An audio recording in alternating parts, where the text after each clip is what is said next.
Bonjour Natacha Valla. Bonjour. Vous êtes directeur adjoint du CEPI et responsable du programme macroéconomie et finances internationales. Je vous reçois aujourd'hui pour tenter de voir, d'anticiper les effets que peuvent avoir le programme de rachat d'actifs de la BCE. Je rappelle que ce programme, son montant est de 1000 milliards d'euros, un peu plus, étalé sur 18 mois. Et il est intéressant d'avoir votre avis de macroéconomie sur la question et notamment de connaître les effets que vous pouvez anticiper sur l'investissement. Mais déjà, en première question, je voudrais vous demander que sait-on exactement de la ventilation de ces rachats d'actifs ? Alors, la ventilation, elle répond à des critères très précis et très explicites. Je dirais de deux ordres. Le premier ordre, c'est un ordre géographique. On sait que la zone euro est constituée de pays membres qui ont un certain poids de PIB propre. Le premier en tête, c'est l'Allemagne, ensuite la France. Donc, en fonction de la taille des pays membres de la zone euro, les achats de la BCE seront proportionnés sur leur PIB. C'est ce qu'on appelle la clé en capital de la BCE, puisque le capital de la BCE est divisé aussi selon cette règle de proportion. Il y a une seconde règle qui régit les achats de titres publics dans le programme d'achat d'actifs de la BCE. C'est une règle qui répartit les achats entre 88% d'achats de titres souverains émis par des entités souveraines, donc par des États ou des agences assimilées, je reviendrai sur la notion d'agence, et les 12% restants, alors c'est des titres qui sont émis par ce qu'on appelle les institutions supranationales, internationales, de type Banque européenne d'investissement ou autre agence européenne. Donc on a ces deux ventilations-là qui sont assez contraignantes finalement. Dans la mise en œuvre au fil de l'eau, les achats seront un peu lissés, mais en gros c'est une structure qui est connue et explicite. Mais l'essentiel du programme de rachat se concentre aujourd'hui sur les obligations souveraines. Quels sont les titres qui permettraient de relancer plus directement l'investissement ? Alors, l'ennui des obligations souveraines aujourd'hui, c'est qu'on est déjà sur des marchés qui sont assez mispricés, dont les prix sont déjà très très élevés. Donc, arriver comme acheteur sur des marchés où les prix sont déjà très très élevés, les taux d'intérêt très bas, ça fait une distorsion supplémentaire. Donc ça, c'est pas forcément très très efficace pour relancer l'activité économique. Mais le plus important, ce qui est plus important encore, c'est que on sait aussi que le financement, donc la transmission de la politique monétaire par l'intermédiation du système bancaire est un peu mise à mal, a été mise à mal pendant la crise et a du mal à repartir. Et on aimerait avoir cette création monétaire injectée plus directement dans l'économie. Alors plus directement dans l'économie, qu'est-ce que ça veut dire ? Ça veut dire par exemple aller acheter des titres qui ne sont pas du tout prévus aujourd'hui, mais je pense qu'on peut en parler, des titres émis par les entreprises, des titres obligataires de la dette émise par les entreprises, de l'économie réelle, pas forcément via des intermédiaires financiers.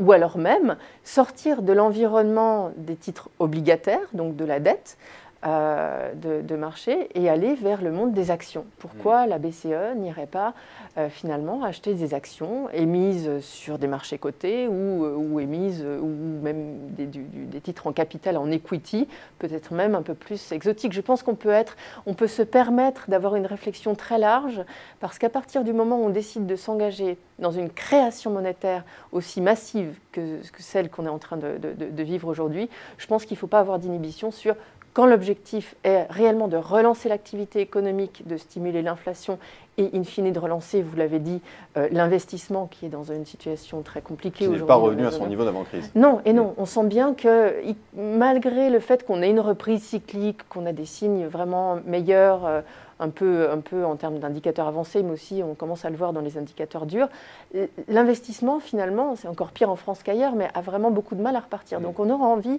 d'aller injecter cet argent plus directement dans le processus productif et plus directement auprès des entreprises. Mais est-ce que la BCE dispose de marge de manœuvre pour le faire ? Alors elle pourrait. Elle pourrait. Bien sûr. Ce qu'il faut rappeler aussi, c'est qu'on a beaucoup parlé du quantitative easing annoncé et mis en œuvre annoncé en janvier, mis en œuvre en mars. Quantitative easing souverain ou sur des titres émis par le public. La BCE avait auparavant mis en place des programmes d'achat de titres privés. Donc on n'est pas complètement contraint dans le principe sur l'univers des titres émis par des émetteurs publics. On peut aussi aller sur le privé. Jusqu'à présent, la BCE a choisi de le faire sur des émetteurs privés financiers. C'est-à-dire qu'elle a notamment deux programmes en cours. Le programme d'achat de ce qu'on appelle les covered bonds, les obligations couvertes émises par les banques, ou encore le programme d'achat de titrisation de titres, de titres titrisés. Donc ça il n'y a aucune, de mon point de vue, il n'y a aucune contrainte de nature juridique ou de nature statutaire, encore moins de nature de l'argumentation économique, qui empêcherait la BCE d'aller acheter de l'obligataire corporate ou de l'action des entreprises. D'autres banques centrales l'ont fait dans l'histoire assez récente finalement. On l'a vu à Hong Kong, on l'a vu au Japon. La Banque du Japon a eu à 2 reprises des programmes d'achat d'actions. Donc c'est des choses qui sont tout à fait concevables. Le 15 avril dernier, la BCE a étendu la liste des organismes admissibles au rachat de titres. C'est donc une bonne chose? Oui, alors on a mentionné les achats de titres par les dites agences, ce qu'on appelle les agences. Les agences, c'est une définition un peu vague. C'est une entité qui émet des titres. De fait, concrètement, sur la liste des agences, jusqu'au 15 avril, date que vous mentionnez, on avait en France notamment des organismes comme la CADES, qui, comme vous le savez, est l'organisme qui est en charge d'amortir la dette sociale de la France, ou encore l'UNEDIC. Oui, donc pas forcément des organismes... Alors, moi, il me semblait, à l'époque, la liste a été élargie, on a fait des progrès, on a des choses un peu plus proches de l'investissement et de la croissance de demain. On a introduit, par exemple, la Caisse des dépôts, la Banque d'investissement nationale allemande est dans la liste, etc. Mais quand on pense à des agences comme la CADES ou l'UNEDIC, ce n'est pas forcément des organismes porteurs de croissance et d'investissement. C'est aussi, de mon point de vue, une pomme de discorde potentielle avec nos partenaires au niveau de la zone euro, notamment les Allemands, qui étaient très réticents au fait que la Banque centrale se mette à faire de l'émission monétaire. Et si on leur avait vendu le QE en disant « attention, la BCE ou l'Eurosystème va se mettre à acheter des titres qui financent la dette sociale de vos voisins français et qui financent leur système de chômage en déficit », je ne suis pas sûre que pour l'économie politique de l'intégration européenne, ce soit forcément positif. La BCE pourrait finalement se tourner vers des obligations d'entreprise, mais on se demande néanmoins, est-ce que le marché n'est pas trop étroit en Europe ?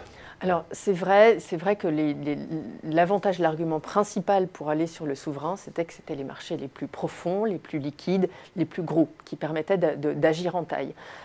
Donc il y a un argument qui est valable. Moi, il me semble cependant que la taille des interventions qui seraient nécessaires par le biais des obligations des entreprises ou des actions des entreprises serait beaucoup moins importante que ce qu'on engage sur le souverain, donc avec des interventions beaucoup moins importantes sur des marchés de taille moindre, on arrivera à des résultats au moins aussi efficaces. Maintenant, il faut prendre la décision. Et un autre effet positif, à mon avis, d'aller sur ces marchés-là, c'est que ça pourrait stimuler justement l'émission obligataire au niveau de chaque pays membre, mais aussi de façon à harmoniser cette émission obligataire pour faire émerger finalement ce qu'on appelle tous de nos voeux, et ce qui est aussi un des fondements de l'union des marchés de capitaux qu'on est en train de construire aujourd'hui, qui serait un marché beaucoup plus intégré, beaucoup plus harmonisé, obligataire au niveau européen, au minimum au niveau de la zone euro. Voilà, donc on a aujourd'hui une réelle opportunité. Eh bien, Natacha Valla, merci de ce décryptage. Merci d'être venue sur Xerfi Canal.